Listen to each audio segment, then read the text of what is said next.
सभी खबरों से जुड़ी किसी भी छोटी या बड़ी अपडेट को पाने के लिए सब्सक्राइब करें हमारे चैनल खबरी चौखट को और किसी भी नोटिफिकेशन को पाने के लिए बेल आइकन को दबाना न भूलें, क्योंकि हम रखते हैं चप्पे चप्पे पर नजर। जब भी प्रेम की बात होती है तो श्री कृष्ण राधा के प्रेम की मिसाल सबसे पहले आती है। राधा कृष्ण के प्रेम को जीवात्मा और परमात्मा का मिलन कहा जाता है। राधा श्री कृष्ण का बचपन का प्यार थी। श्री कृष्ण जब 8 साल के थे तब दोनों ने प्रेम की अनुभूति की। राधा कृष्ण के दैवीय गुणों से परिचित थी। उन्होंने जिंदगी भर अपने मन में प्रेम की स्मृतियों को बनाए रखा। यही उनके रिश्ते की सबसे बड़ी खूबसूरती है। कहा जाता है कि श्री कृष्ण को केवल 2 ही चीजें सबसे ज्यादा प्रिय थी। ये दोनों चीजें भी आपस में एक दूसरे से गहराई से जुड़ी हुई थी, एक बांसुरी और दूसरी राधा। कृष्ण की बांसुरी की धुन ही थी जिससे राधा श्री कृष्ण की तरफ खींची चली गई। राधा की वजह से श्री कृष्ण बांसुरी को हमेशा अपने पास ही रखते थे। भले ही श्री कृष्ण और राधा का मिलन नहीं हो सका, लेकिन उनकी बांसुरी उन्हें हमेशा एक सूत्र में बांधे रही। श्री कृष्ण के जितने भी चित्रण मिलते हैं उनमें बांसुरी जरूर रहती है। बांसुरी श्री कृष्ण के राधा के प्रति प्रेम का प्रतीक है।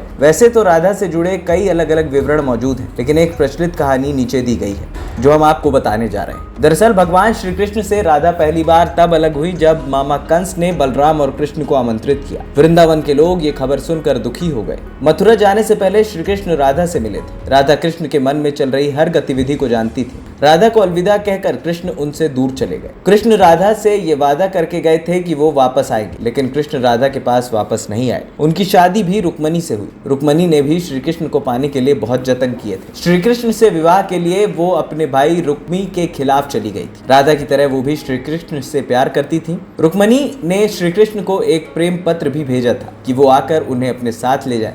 इसके बाद ही कृष्ण रुक्मणी के पास गए और उनसे शादी कर ली। कृष्ण के वृंदावन छोड़ने के बाद से ही राधा का वर्णन बहुत कम हो गया। राधा और कृष्ण जब आखिरी बार मिले थे तो राधा ने कृष्ण से कहा था कि भले ही वो उनसे दूर जा रहे हैं, लेकिन मन से कृष्ण हमेशा उनके साथ ही रहेंगे। इसके बाद कृष्ण मथुरा गए और कंस और बाकी राक्षसों को मारने का अपना काम पूरा किया। इसके बाद प्रजा की रक्षा के लिए कृष्ण द्वारका चले गए और द्वारकाधीश के नाम से लोकप्रिय हुए। जब कृष्ण वृंदावन से निकल गए तब राधा की जिंदगी ने अलग ही मोड़ ले लिया। राधा की शादी एक यादव से हो गई। राधा ने अपने दाम्पत्य जीवन की सारी रस्में निभाई और बूढ़ी हुई, लेकिन उनका मन तब भी कृष्ण के लिए समर्पित था। राधा ने पत्नी के तौर पर अपने सारे कर्तव्य निभाए। दूसरी तरफ कृष्ण ने अपने दैवीय कर्तव्य निभाए। सारे कर्तव्यों से मुक्त होने के बाद राधा आखिरी बार अपने प्रियतम कृष्ण से मिलने गई। जब वो द्वारका पहुंची तो उन्होंने कृष्ण के रुक्मणी और सत्यभामा से विवाह के बारे में सुना, लेकिन वो दुखी नहीं हुई। जब कृष्ण ने राधा को देखा तो बहुत प्रसन्न हुए। दोनों संकेतों की भाषा में एक दूसरे से काफी देर तक बातें करते रहे। राधा जी को कान्हा जी की नगरी द्वारिका में कोई नहीं पहचानता था। राधा के अनुरोध पर कृष्ण ने उन्हें महल में एक देविका के रूप में नियुक्त किया।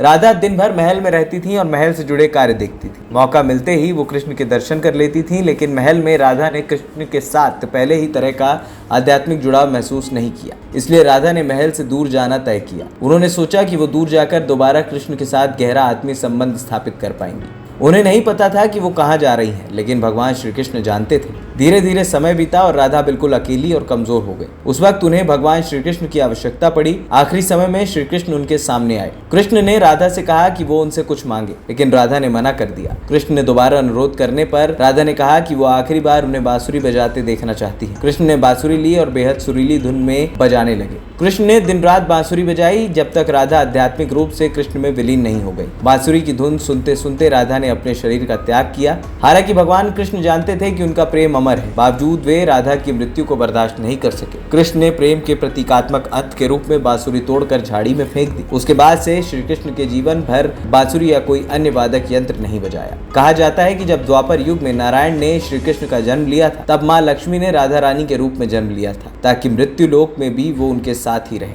खबरी चौखट की रिपोर्ट।